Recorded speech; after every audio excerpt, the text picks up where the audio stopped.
Well, this is concerning the increasing numbers of deaths that are being reported because of the bird flu.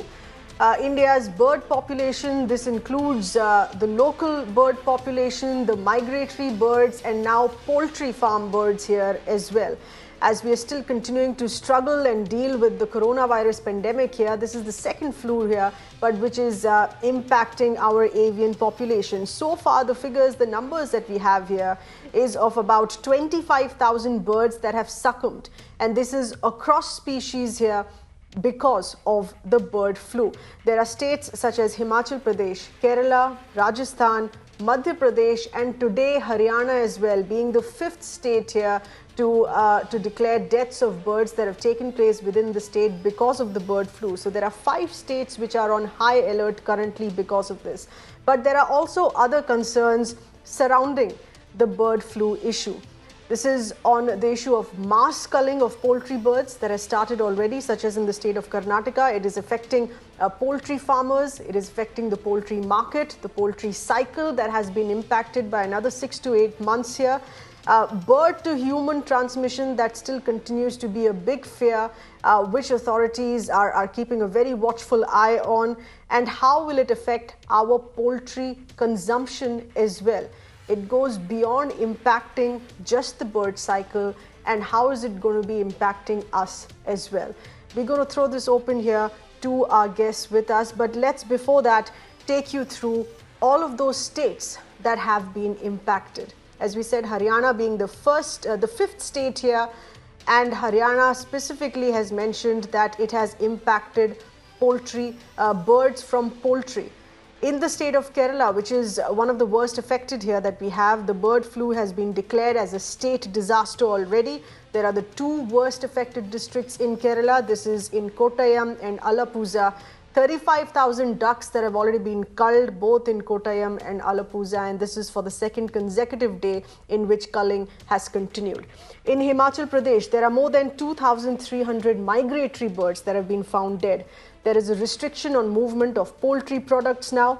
And in Madhya Pradesh, in the state of MP, this is coming in from across various cities in Indore, in Mandsaur, in Agar Malwa, the worst affected here, with over 400 birds dead and mainly crows that have been reported to have found dead in Indore.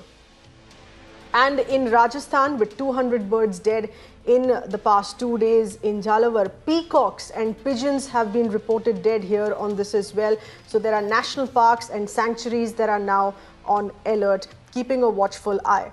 Let's go across to our experts with us tonight here on this.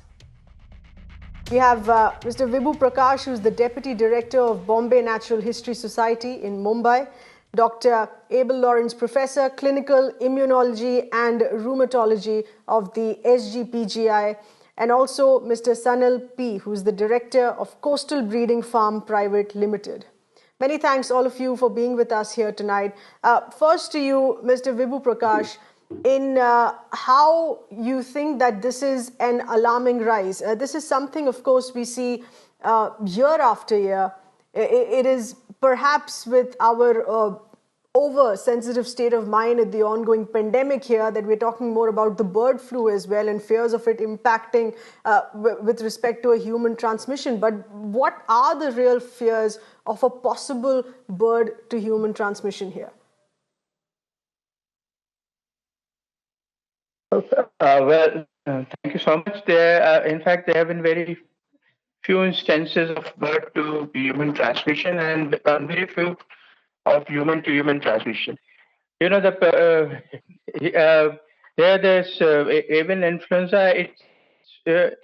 It's something which is carried by wild birds naturally, which is of low pathogenic, and then it is when it gets into the poultry, because there are so many birds living together, this develops into the highly pathogenic avian influenza, and it is very, very contagious.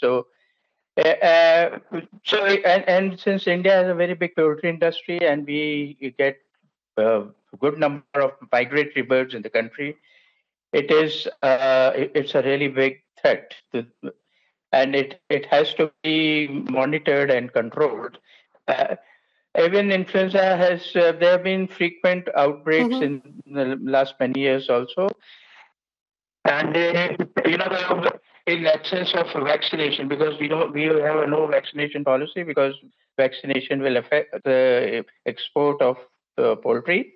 So culling seems to be the most effective way of controlling the spread of virus. But well, you can do this with the poultry, but what happens to the birds, the wild birds, which we also have birds in zoos, and we Mm-hmm. also have conservation breeding programs where we are keeping birds, for conserving them from possible extinction. And if there's a outbreak of avian influenza near these centers, it will be disastrous. You can't cull a critically endangered species bird which are being breeding for the conservation. So this is it's quite a serious situation, and we must think of developing vaccines against this. And Mm-hmm. uh, they have vaccinated wild birds in captivity in European zoos. And this was developed by this strain of H2N2 variant of this avian influenza, and it did give immunity to against quite a few variants of avian influenza. So I think India should also seriously work to find a vaccine for this against the avian influenza, Mm-hmm. especially the highly pathogenic. Uh, Right.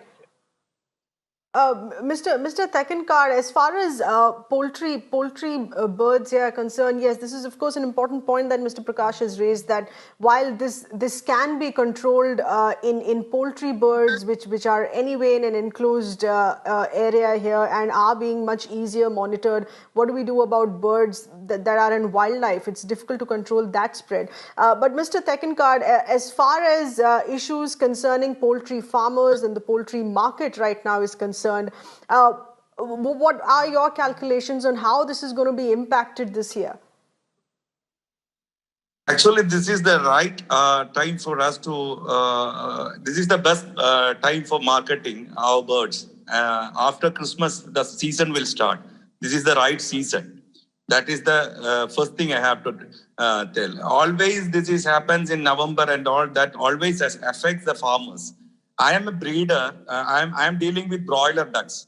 Actually, we are doing confined farming, so we have been affected yet. In this 10 years, I'm running this farm for last 10 years, and we never affected because we are doing it in confined farm. But as far as Kottayam and Kuttanad is concerned, they are doing open rearing. So it is very easy to get affected. That is the problem. The economic part is what happens is only because when the media start announcing these kind of things, everybody will scared of having the poultry meat. The problem is every farmer having a huge stock for the Easter and this Christmas season, Mm-hmm. and they are holding it Yes. with them, and it will be very difficult for them to market it. That is the main problem which farmer is going to suffer.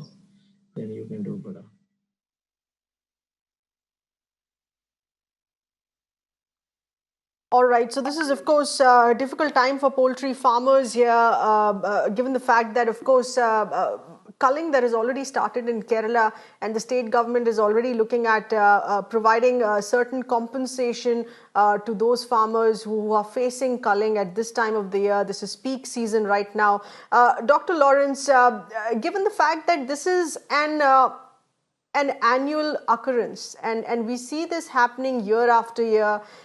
This year, perhaps the sensitivity to this is more, but what has worked on ground or needs to work on ground to avoid this year after year, on why this is an annual occurrence?